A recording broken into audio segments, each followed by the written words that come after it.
napabalitaan nyo, marami na ring mga naagawan ng motor, na-hold up, nabaril, nasaksak.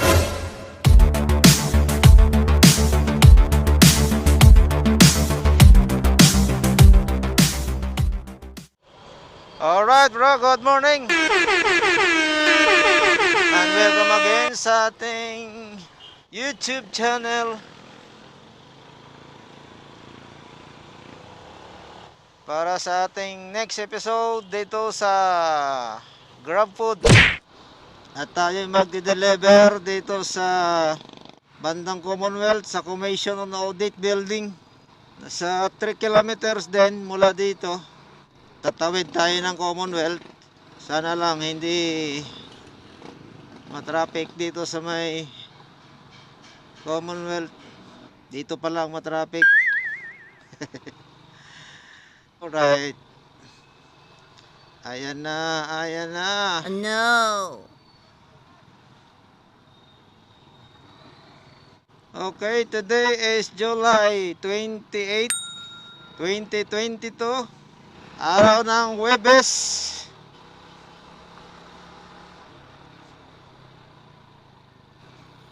Di after lunch na tayo lumabas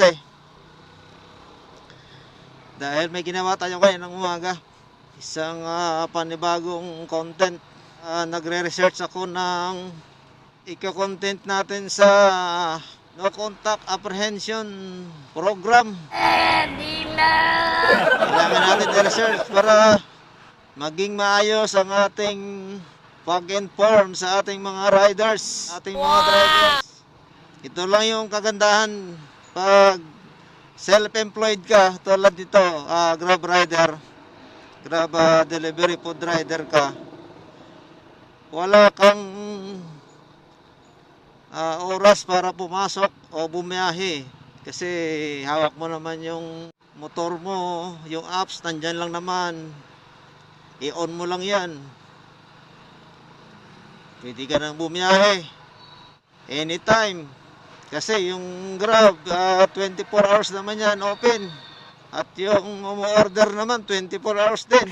Wait a minute. Pwede na. Kaya anong oras man gusto mong naising bumiyahe, pwede. At anong oras man gusto mong umuwi, pwede. Medyo tinuloy-tuloy ko na yung pag-vlog natin sa Grab muna ngayon dahil baka next month yung Joyride apps naman yung gagamitin ko para bumiyahe. Walang helmet tong dalawa, malalabas na Commonwealth.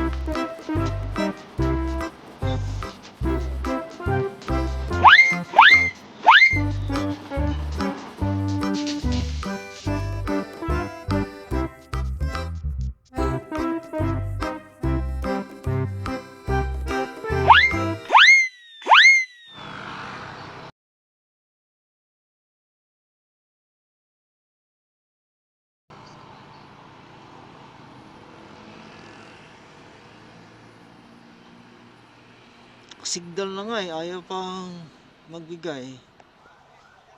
Sir, sa may Region 4B. Kabila yan sir, sa kabila po. Saan ang daan, sir? Paikot, sa kabilang gate. Okay.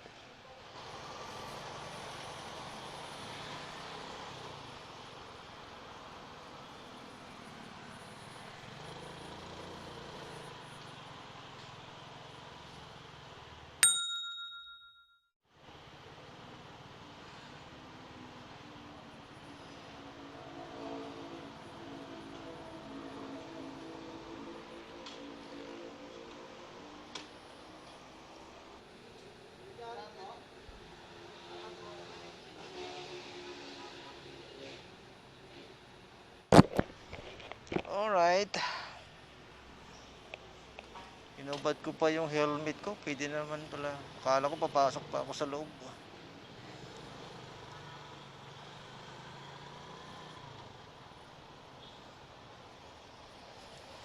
Next drop off is in Batasan Hills.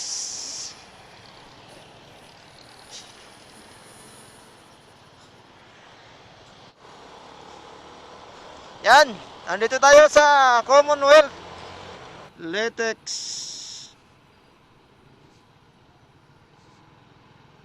Diyan, pag kumaliwa tayo dyan, yan yung papuntang Payatas. Iingay naman ang tambutso niya. Bawat rider o tao may kanya-kanyang gusto talaga sa motor, ano? Merong gustong maingay. Meron namang tahimik lang. O yung gusto niya, stock lang. Sa mga big bike, mostly mga maiingay, no?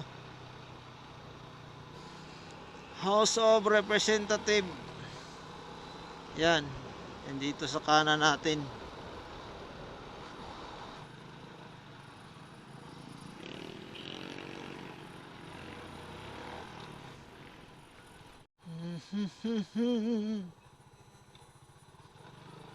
Alright, malapit na 300 meters. Dito na tayo. Diyan ba yan? 33, 34.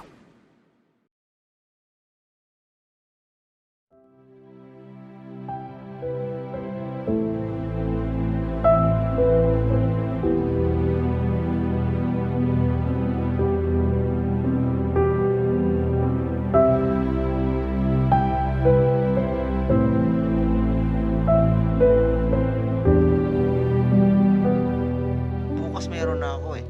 Sa hapon lang kinuha ko. Ayan bro, napagpasyahan ko na uwi na lang siguro at mag-edit na lang ako ng mga video ko. Amakin mo yung huling pumasok sa atin, yung hinatid natin sa may Batasan. Anong oras pa yon? Alas 3. Ngayon, alas 7 na.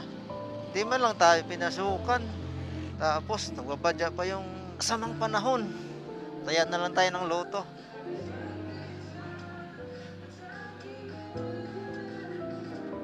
$6.42 mamaya, pre. 49.42. Ayan na nga ang ulan. Sabi ko na eh.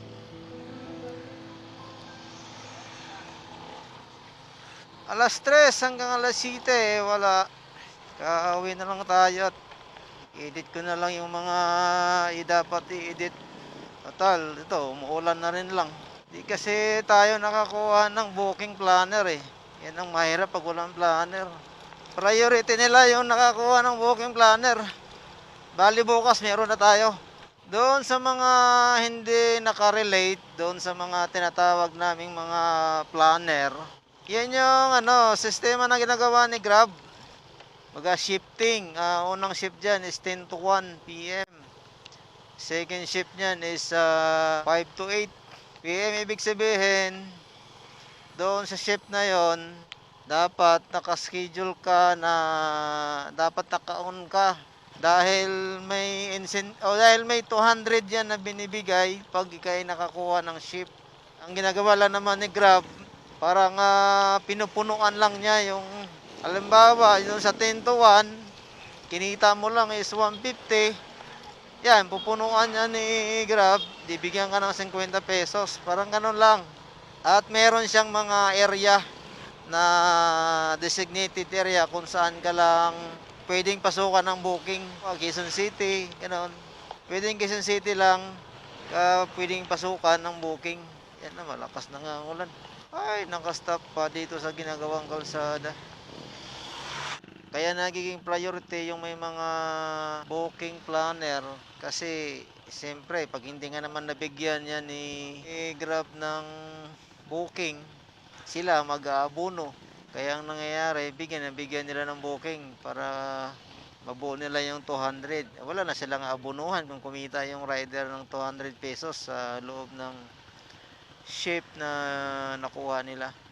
Okay lang naman sana yung shifting. Kung madali lang kumuha ng shift, ang problema lang kasi mahirang kumuha ng shift, mag-reserve. Mahirang magpa-reserve ng shift dahil ewan ko na parang nag-aagawan or pahirapan. Mahirap pumindot dun sa cellphone during mag-release sila kasi at pag nag-release sila, saglit lang. Mga 3 minutes lang yun. 3 to 5 minutes. Wala pa nga akong minsan. Minsan, ubos na. Bukas ng hapon, di ba, July 29, meron na tayong nakakuha ako ng planner na panghapon, pang umaga, wala. Sa hapon lang kinuha kong planner para kahit pa paano hindi tayo ibato ng malayo kasi gabi na eh. Sa umaga, okay lang kahit saan tayo abutin. Basta Caloocan man yan o ano, basta umaga, okay lang. Kasi maliwanag pa naman. Ang mahirap lang sa gabi. Dahil sa gabi, iniiwasan natin yung mga mababait nating mga kababayan na nananamantala doon sa mga rider. Kung napabalitaan nyo, marami na ring mga naagawan ng motor, na hold up, na baril, nasaksak. Mabuti na yung nag-iiwas. Ay, matagal pang sakripisyo to dito sa may Sauyo. May ginagawa kasi ditong kalsada eh. Stop and go.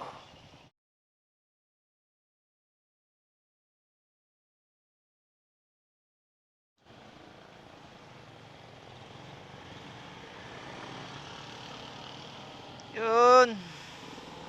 Yan, ito yung nagpapatraffic dito.